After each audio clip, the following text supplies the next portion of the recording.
cuates que como que trabajan de ballet parkings como a la redonda Ujú. y dijimos, los pobres ballets pues no deben de tener nada de ingresos, ¿no? Entonces vamos a echarles una apoyadita y salimos a ver si encontrábamos, y de entrada no encontramos más que a uno, Ujú. pero impresionante lo vacío, que muy, muy grueso, sí parece de verdad como de película.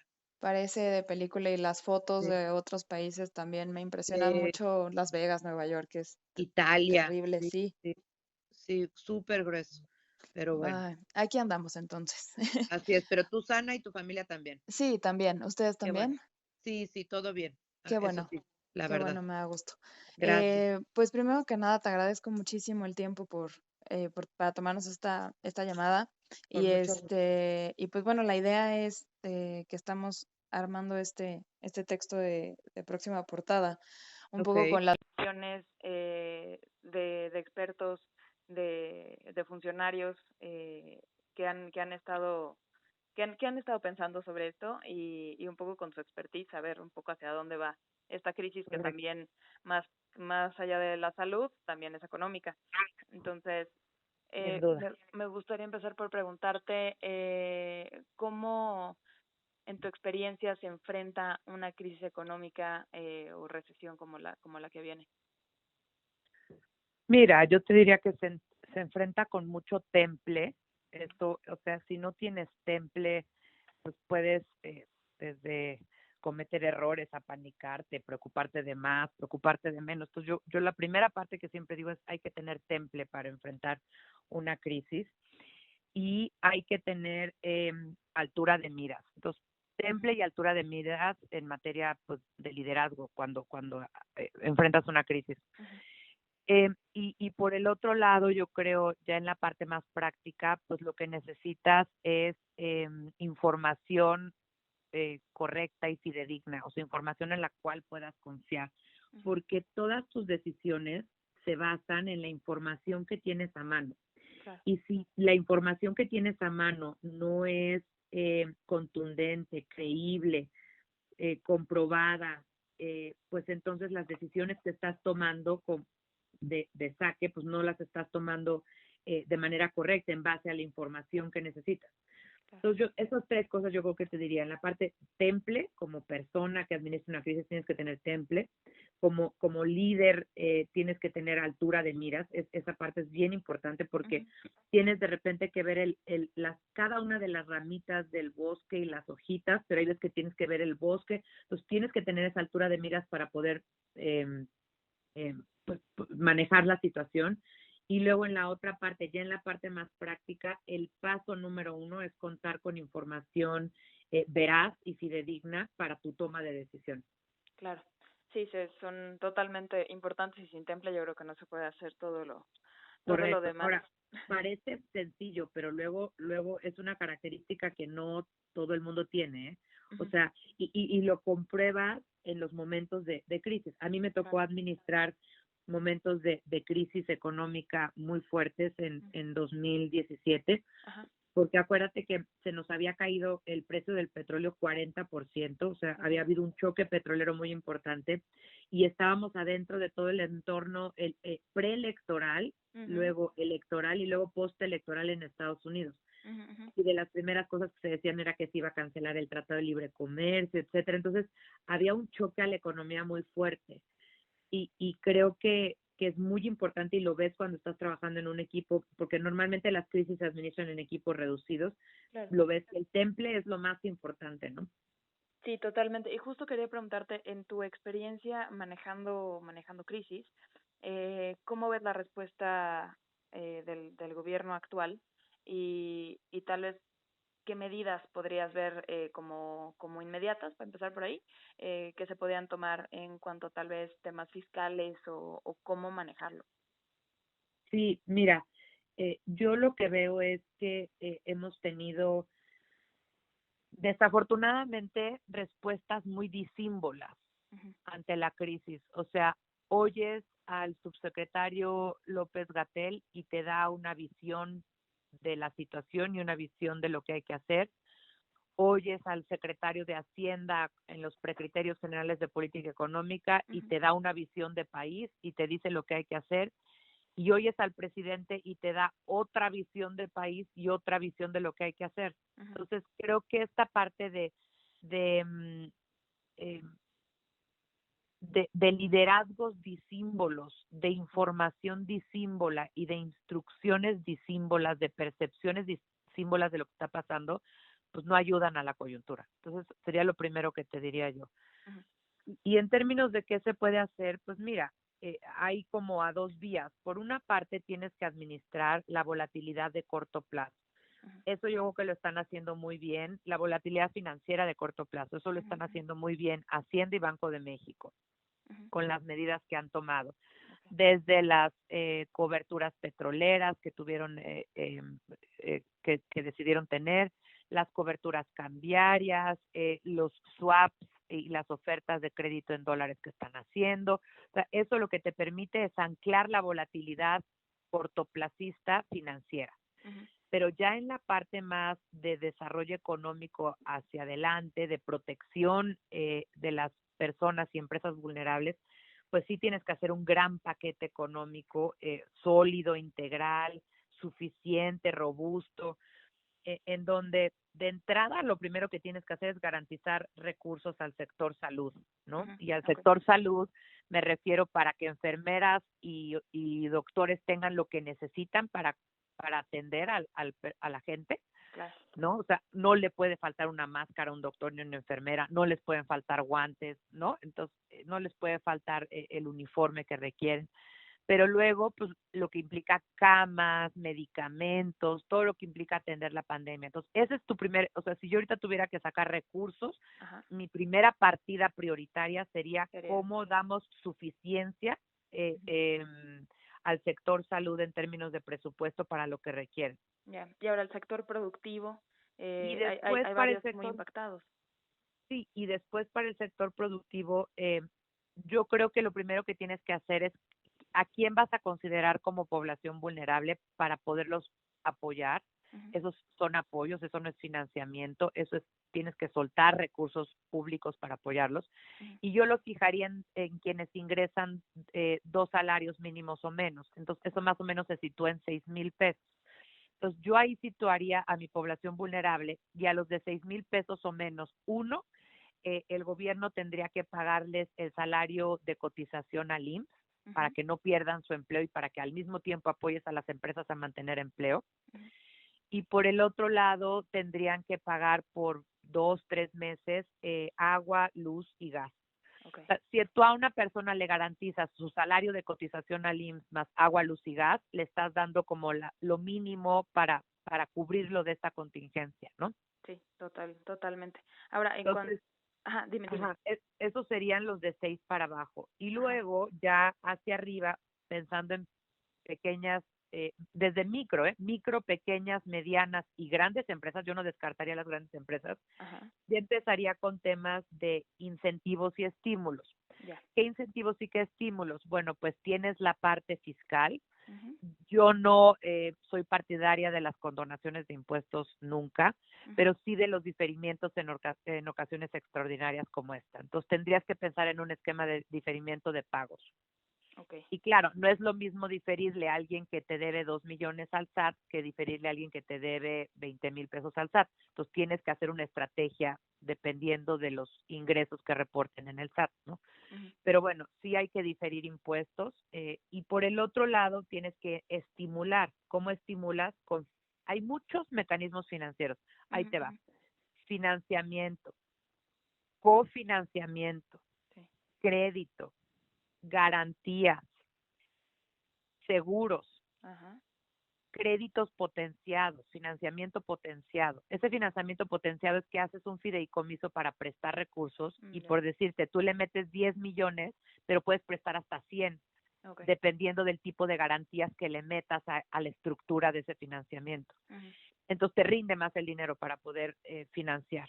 Entonces, ya lo que sigue es todo esto que te estoy diciendo. Por una parte, estímulos y por la otra parte, financiamientos particulares dependiendo del tamaño de la empresa, de la capacidad de pago. Y ahí pues tienes mucho expertise en la banca de desarrollo. A ver, tienes a Nafin, pero tienes a Banobras, pero tienes a Bancomext, pero tienes a Financiera Nacional de Desarrollo y tienes a Agroacemex, o sea, tienes un muy buen bagaje de banca de desarrollo Claro. que se especializan desde darle, por ejemplo, el programa de crédito PYME para las mujeres, ¿no? Ajá, ajá. Una mujer, y digo mujer porque este programa era destinado para mujeres en particular, pues que tenía un salón de belleza, que tenía una tortillería, que tenía una papelería, estás hablando de micro y pequeños negocios, pero Ujú. tienes a un ente especializado en evaluar el riesgo de esos pequeños negocios, en evaluar cuánto le puedes prestar, con qué plazo, con qué tasa de interés, con qué garantía necesitas, ¿no? Y tienes también a Banobras especializado en hacer las grandes obras de infraestructura de este país, Claro. y tienes a Bancomex especializado en una empresa chiquita que va a la cadena de valor global internacional de los mercados internacionales, y Ujú. tienes también que puede apoyar a una empresa grandota que no por ser grandota no la vas a apoyar, porque luego las grandotas son altamente generadoras de empleo De y empleo. también necesitan apoyos diferentes. Son apoyos diferentes, apoyos y estímulos diferenciados lo que tienes que hacer. Claro. Y Pero qué sí le tan, tienes que inyectar dinero a la economía, no hay vuelta de hoja. claro, y qué tan fuerte ves a la banca de desarrollo ante este panorama actualmente? Digo, hay muchas Muy fuerte, instituciones, pero qué tan sólida está? muy fuerte, muy capitalizada, Okay. Ujú. con mucha experiencia, tiene recursos, Ya. ¿sí? ¿No? O sea, digo, ya se empezaron a anunciar algo de financiamientos, pero no Ujú. sé, la banca de desarrollo te debe de estar alcanzando este año, esta coyuntura, para dar entre 60 y 100 mil millones de pesos de financiamientos. Okay, perfecto. Ahora, regresándome un poquito a los sectores productivos, Sí. por ejemplo, pienso en el turismo, en retailers y demás que se van a ver bastante impactados por esto. ¿Qué tanto el Estado debería, en algún caso ya más extremo, rescatar o no? Yo ahí lo que pienso, yo lo que haría es ahí a lo internacional. O Ujú. sea, el sector turismo, de servicios turísticos, servicios de hospedaje, aerolínea, Ujú. es de los más golpeados en esta coyuntura, y no es el mexicano, es el global, ¿no? El de Sí, todos los países del mundo. Yo llevaría una iniciativa, pero ya estaría yo trabajando con la gente del Fondo Monetario Internacional, del claro, Banco Mundial, para que se hiciera un fondo de apoyo, yo no lo llamaría rescate, pero sí un fondo de apoyo, de financiamiento para el sector turístico, para los servicios, digamos, de hospedaje y las aerolíneas, ujú, para que ese gran fondo global pudiera apoyar a esos sectores a nivel doméstico. Y okay, claro, ahí lo que se estudia es qué empresas venían ya con problemas de solvencia o con problemas de viabilidad. Entonces no es lo mismo lo que apoyas a esas empresas que ya traían problemas de solvencia y viabilidad, que las empresas que estaban fuertes y simplemente el coronavirus las puede dejar casi fuera del mercado. Entonces claro, todos esos estudios se pueden hacer. Entonces yo eso porque ahí necesitas recursos grandotes y potenciados y con sí, garantías grandotas. Eso perfectamente lo puedes hacer, es una de mis propuestas, ujú, un fondo de apoyo al sector turístico, de servicios, de hospedaje y a las aerolíneas, con ayuda del Fondo Monetario y del Banco Mundial. claro, pero sí tiene que ser una escala internacional. Es correcto, yo Okay. eso creo. Poniendo tal vez un poco de foco en el tema de Pemex y lo que está pasando ahorita, el barril de petróleo cayendo muchísimo y todos los problemas que también trae esta empresa arrastrando. Eh, ¿Se debería aplazar el plan de rescate? ¿Qué soluciones tendría que meter aquí el gobierno desde tu perspectiva? Ese, Gaby, es el problema para mí estructural más importante de la economía mexicana. Ujú. Eh, no hay viabilidad para la economía mexicana, así de grave, no hay viabilidad para la economía mexicana si no se le da viabilidad al sector energético mexicano.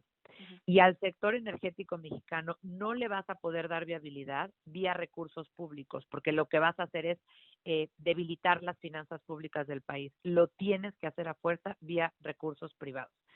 Si lo tenías que hacer de por sí antes, lo tienes que Ujú. hacer aún más cuando tu petróleo estaba a $53 por barril en enero y ahorita ha caído a niveles de $10 por barril. Se recuperó algo ayer por Ujú. este anuncio de las posibles pláticas entre Arabia Saudita y Rusia, pero de todas maneras tienes una caída brutal de los precios.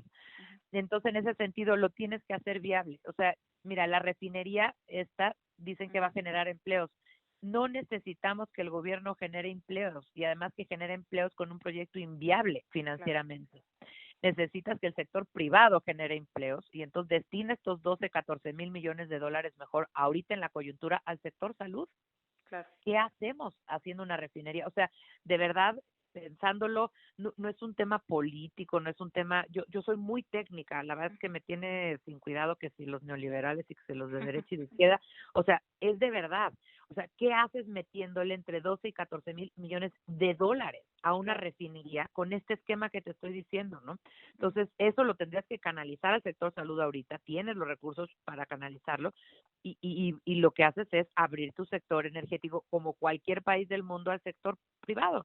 Claro. Entonces, que Pemex se concentre en lo que es bueno y capaz y financieramente viable, pero que deje para lo que no es al sector privado y es ganar, ganar para todos. Ujú. Ok, perfecto. Pero sí, la prioridad son estas dos, ¿no? Salud y energía. Totalmente. Absolutamente, absolutamente. Y ahora yéndome un poquito más a medidas de largo plazo, pensando en el 2021, ¿en qué tendría que estar pensando el gobierno y todos los que participan en armar el paquete económico del próximo año? Porque al parecer este año ya se canceló por muchos lados. Entonces, ¿qué habría que pensar para armar esto, asegurar recursos, asegurar partidas para lo más urgente? Mira, antes de pensar en recursos y partidas, es como en cualquier casa, como en cualquier plan de financiamiento, ¿de dónde voy a sacar el dinero? Es Ujú. ¿cómo? O sea, la pregunta es qué hacer para crecer. Claro. A ver, esta administración llegó diciendo que íbamos a crecer a niveles del 6% anual. Esa era la propuesta política, no la que estaba en precriterios solamente, ni en criterios, pero la propuesta política era Ujú. vamos a crecer 6. A ver, ¿cuál es el resultado? Primer año, menos 0.1%. No Ujú. crecimos, o sea, decrecimos. Segundo año, no me voy a ir al 8% de Bank of America de ayer, pero voy a Ujú. poner el menos 5%, que ya para mí ahorita es básicamente lo que el mercado te está diciendo. Sí. A ver, entonces tus cuentas, o sea, deja tú, o sea, uno piensa en cómo voy a gastar. Es lo que les decía cuando nos presentaron el primer paquete, ¿no? Nos Ujú. preguntaban mis compañeros senadores, me decían, oye, ¿tú cómo ves el paquete? Yo les decía, y todo el mundo se fija en la gastada. No, es que es muy poco dinero para esto y es muy poco dinero para el otro y este dinero es demasiado, lo tenemos que pagar. Y yo les decía a ver, olvídense de cómo vamos a distribuir, cómo vamos a generar recursos. Claro, ¿dónde Si va a no salir? crecemos, si no crecemos, no hay recursos para repartir. Ujú. Y lo único que vamos a hacer es que nos vamos a acabar endeudando más.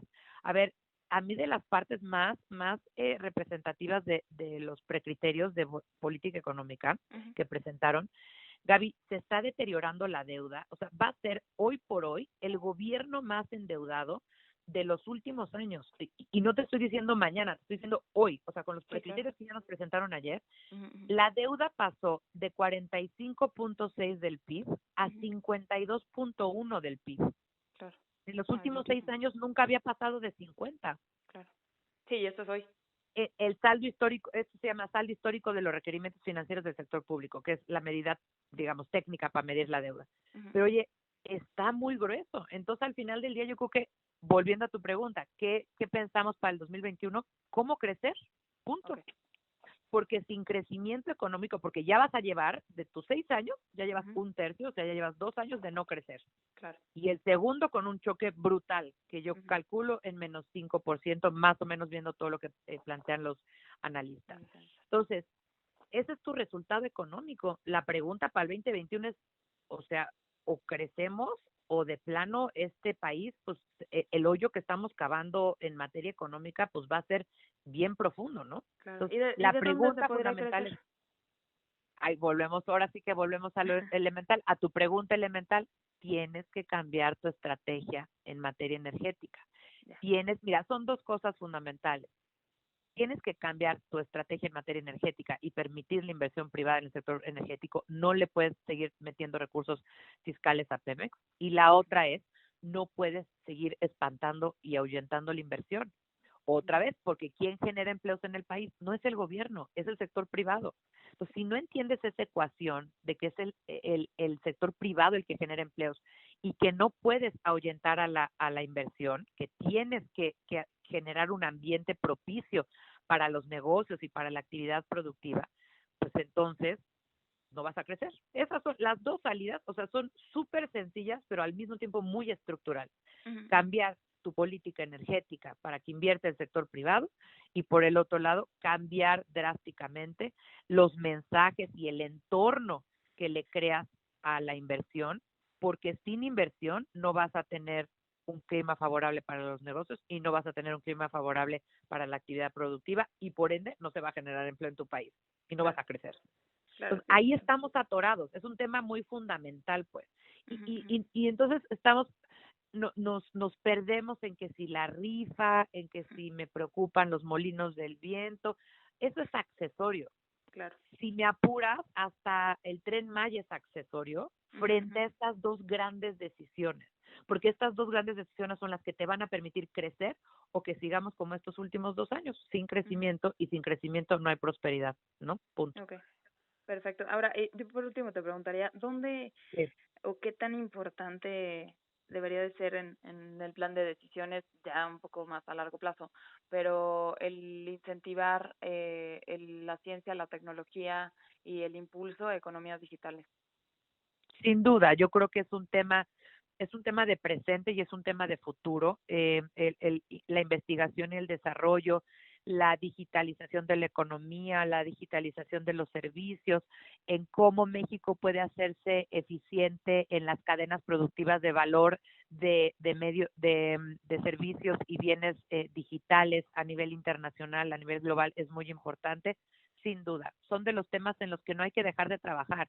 O Ujú. sea, una cosa es que tienes que atender la crisis, claro, pero Claro. pues esa es chamba ahorita en la coyuntura que tienes que dedicar esfuerzo y prioridad en ello, pero eso no implica que el país, a ver, luego se nos olvida, somos una de las principales 15 economías del mundo de 193 países, pues somos Ujú. grandototes, pues tienes Claro. la capacidad de estar administrando coyuntura y también de estar haciendo planeación de mediano y largo plazo enfocada en temas digitales, sin lugar a dudas. Perfecto.